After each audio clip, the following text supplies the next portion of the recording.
दोस्तों, ये वीडियो मैं स्पेशली उन दोस्तों के लिए बना रहा हूँ जिनका ऑकल्ट में विश्वास है, जो एस्ट्रोलॉजी और कर्म के बारे में जिज्ञासु हैं। अगर इन सब्जेक्ट्स में आपकी रुचि नहीं है तो ये वीडियो आप बंद कर सकते हैं। पहले हम लोग समझते हैं कि कौन लोग जो हैं कुत्तों की सेवा कर सकते हैं। कोई भी इंसान कुत्तों की सेवा कर सकता है, उन्हें खाना और प्यार दे सकता है।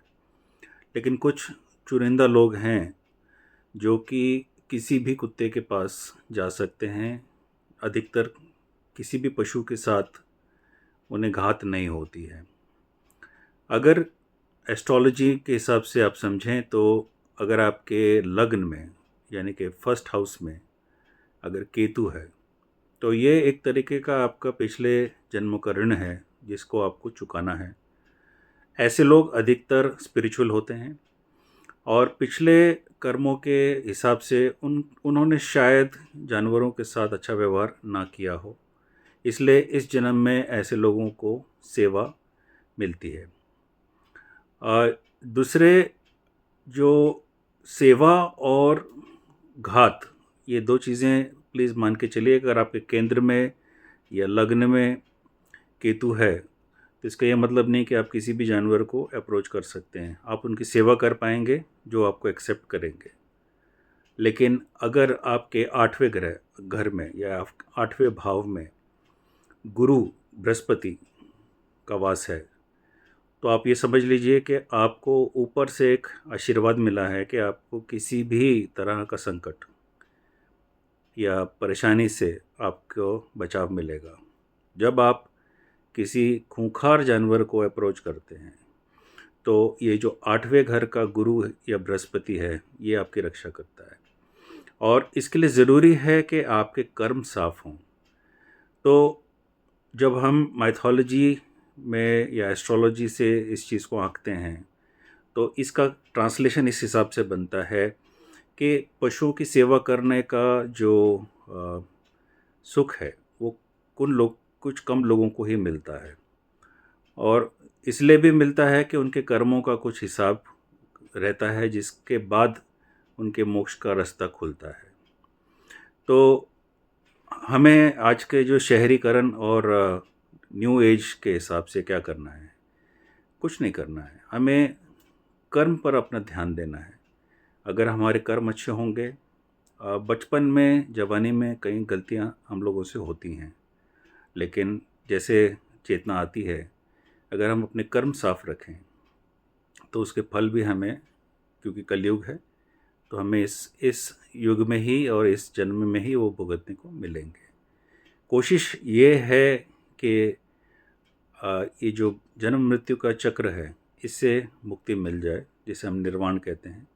तो निर्वाण के लिए ज़रूरी है कि आप मोक्ष के रास्ते पे चलें और उसके लिए आपके कर्म साफ होने ज़रूरी हैं। मेरी जो सलाह है ये काफ़ी विद्वानों से चर्चा करने के बाद और कुछ प्रैक्टिकल एग्जांपल्स देखने के बाद ये मैं आपके साथ शेयर कर रहा हूँ। इसका ये मतलब नहीं है कि आप मेरी एडवाइस लेकर किसी भी खूंखार जानवर को या ऐसे जानवर को जिसका ट्रैक रिकॉर्ड ख़राब है आप अप्रोच करें ये मान के कि भाई हमारे बचाव हो जाएगा। सुरक्षा और सावधानी ये तो ज़रूर रखनी है, लेकिन अगर आपके मनोभाव शांत हैं, आपकी एनर्जी काम असर्टिव है, तो कोई भी जानवर आपसे ज़्यादातर मिलने से घबराएगा नहीं। वनस्पति इसके कि आप रिस्क लें, पहले आप अपने आप को सेवा के भाव से कोशिश करें। कहीं भी आपके अंदर अहंकार नहीं आना चाहिए कि ये मैं कर सकता हूँ।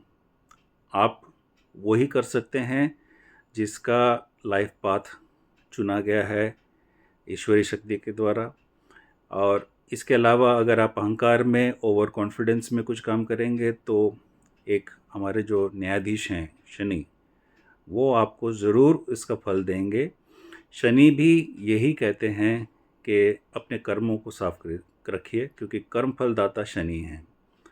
अगर आपने अहंकार के चलते, ओवर कॉन्फिडेंस के चलते कुछ ऐसे रैश डिसीजंस लिए या एक्शंस लिए तो आप समझ लीजिए कि शनि आपको दंडित ज़रूर करेंगे।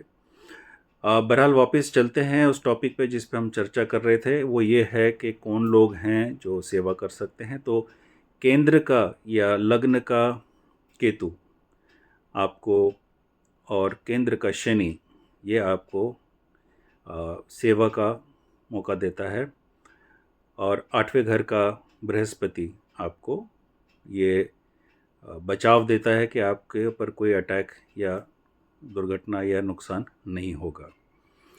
और जब हम छाया ग्रहों की बात कर ही रहे हैं तो राहु को हम नहीं भूल सकते। तो राहु क्या चाहता है आपसे? राहु चाहता है डिसिप्लिन।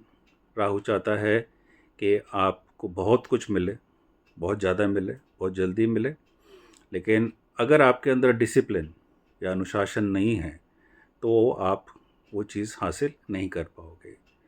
कुत्तों की सेवा में एक फ़ायदा ये होता है कि आपका राहु सुधरता है, क्योंकि राहु और केतु सेम हैं, एक ही स्वर भानु के दो अंग हैं। लेकिन अगर आपके अंदर डिसिप्लिन आ गया तो इससे आपका शनि भी सुधरेगा और इससे आपका राहु भी सुधरेगा। तो जब आप एक नियमित टाइम से डॉग की सेवा करते हैं, उसे वॉक पे ले जाते हैं, उसकी खाना खिलाते हैं, उसकी देख रेख करते हैं, आपके अंदर भी एक डिसिप्लिन आता है। और फिर सर्दी, गर्मी, बरसात, इन मौसमों का कोई मायने नहीं रहता आपके लिए। जब आपकी कंडीशनिंग मेंटली ऐसी हो जाती है तो आप अग्रसर होते हैं अपनी जो वर्ल्डली कामनाएं हैं उनको पूरा करने के लिए, और जो स्पिरिचुअल कामनाएं हैं उन्हें पूरा करने के लिए। मैं उम्मीद करता हूं कि इसमें शायद आपको कुछ रिलेटेबल लगे। अगर आपके पास कोई सुझाव है, कोई इसके ऊपर आपका चिंतन हुआ है, मनन हुआ है, तो प्लीज़ मेरे साथ शेयर कीजिए। मैं जिज्ञासु रहूँगा ये जानने के लिए कि इस तथ्य को कितने लोग स्वीकारते हैं। धन्यवाद।